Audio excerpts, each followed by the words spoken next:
What's going on, y'all? I'm back with another video. Listen, make sure that you subscribe, like, share, and download this video, and then hit the notification bell so you'll get a notification when I drop a new video. Trying to stay cool out here in Las Vegas, man. It is hot. It's 115 degrees out here. It's a heat wave going across the West Coast, I guess. But what I wanted to talk about is doing your own thing and not being afraid to do so. And I came up with this because I was just doing some deep thinking. And I remember somebody telling me a long time ago that I come off as a loner, or that I'm a loner. And, my reply to that was like, I just do my own thing, It's not that I'm being antisocial, because I've heard that too. And, honestly, I didn't even owe him an explanation, but I guess I was feeling a little generous with my time that day. But I do think there are some benefits of doing your own thing, or being, I guess, what we're calling it, a loner. And one of the benefits, I think, is that it brings solitude. And with that solitude, it increases your productivity. I had a pretty good week, doing some videos and recording the podcast. The kids are out of town and my wife's at work, so I have a few hours to kind of, put some stuff down. And it's usually a bit of a challenge for me when I want to do these things and do them uninterrupted. But I've been spending my time alone for a few hours each day and just kind of working on getting some stuff done.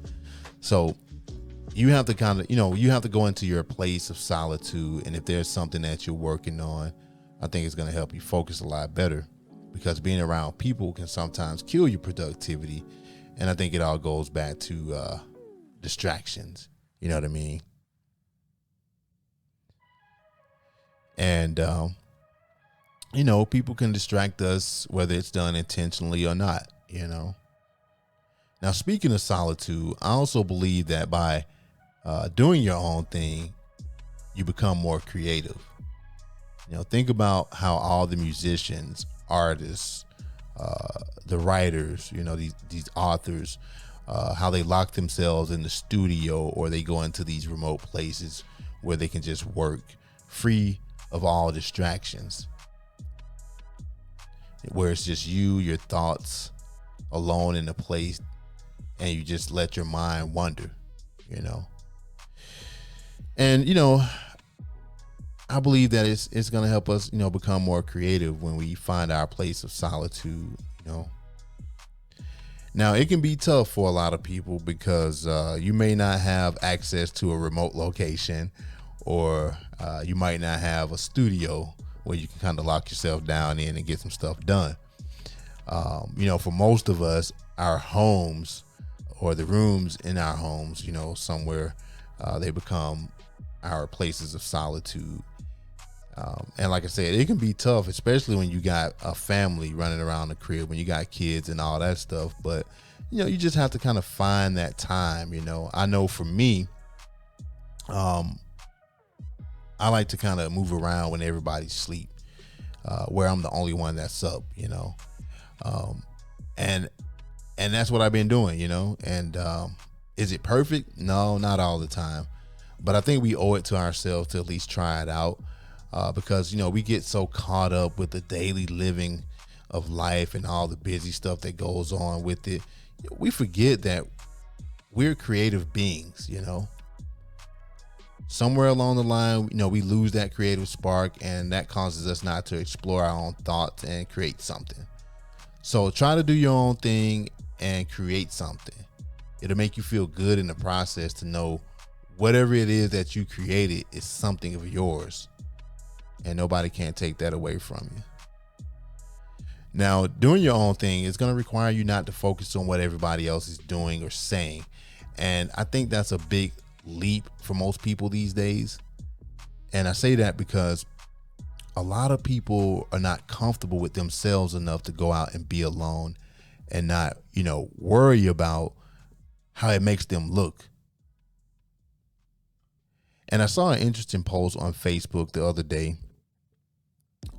Actually, it was a few days ago, about this guy going out to dinner and eating alone.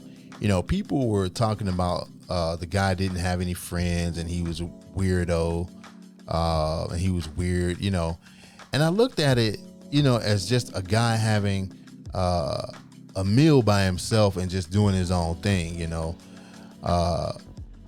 And it made me kind of look at the people that were making these statements about this guy. What does that say about them? To me, it just means that they're not comfortable with themselves enough to do what this guy was doing. And it's crazy. And I don't know why there's like this social stigma about dining or going to the movies alone. There are a lot of people out there that do it, and they do it all the time, and they don't care. So we have to get into the mindset of not genuinely caring about what other people are saying or doing. I've always been of the mind that if it's not hurting yourself or others, who gives a shit? And in addition to that, understand that you will ruffle some feathers in the process of doing your own thing. And you got to be okay with that. People are going to be upset, and it's not going to be any fault of your own. People take stuff personally, but just make sure that you don't take it personally when they're upset with you for no reason. And I think the best thing that you can do is just give them space and just let them be. Continue to do you, and don't let that disrupt you and keep you away from doing what it is that you want to do or what you got going on. And finally, I think that we have to look towards educating each other about our different social needs, which can often change. We have to work on getting rid of the many misconceptions that we operate under when we see people doing their own thing, or when they tell us that they want to do their own thing. It doesn't mean that they're antisocial or that they hate people. It could be that a particular environment or the particular behaviors of some people just isn't anything that they care to deal with or associate with. So get good at saying no, be proactive about creating yourself some time alone, and be assertive about doing your own thing if that's what you want to do. So until next time, take care of each other, take care of yourselves, and don't be afraid to do your own thing. Peace, y'all.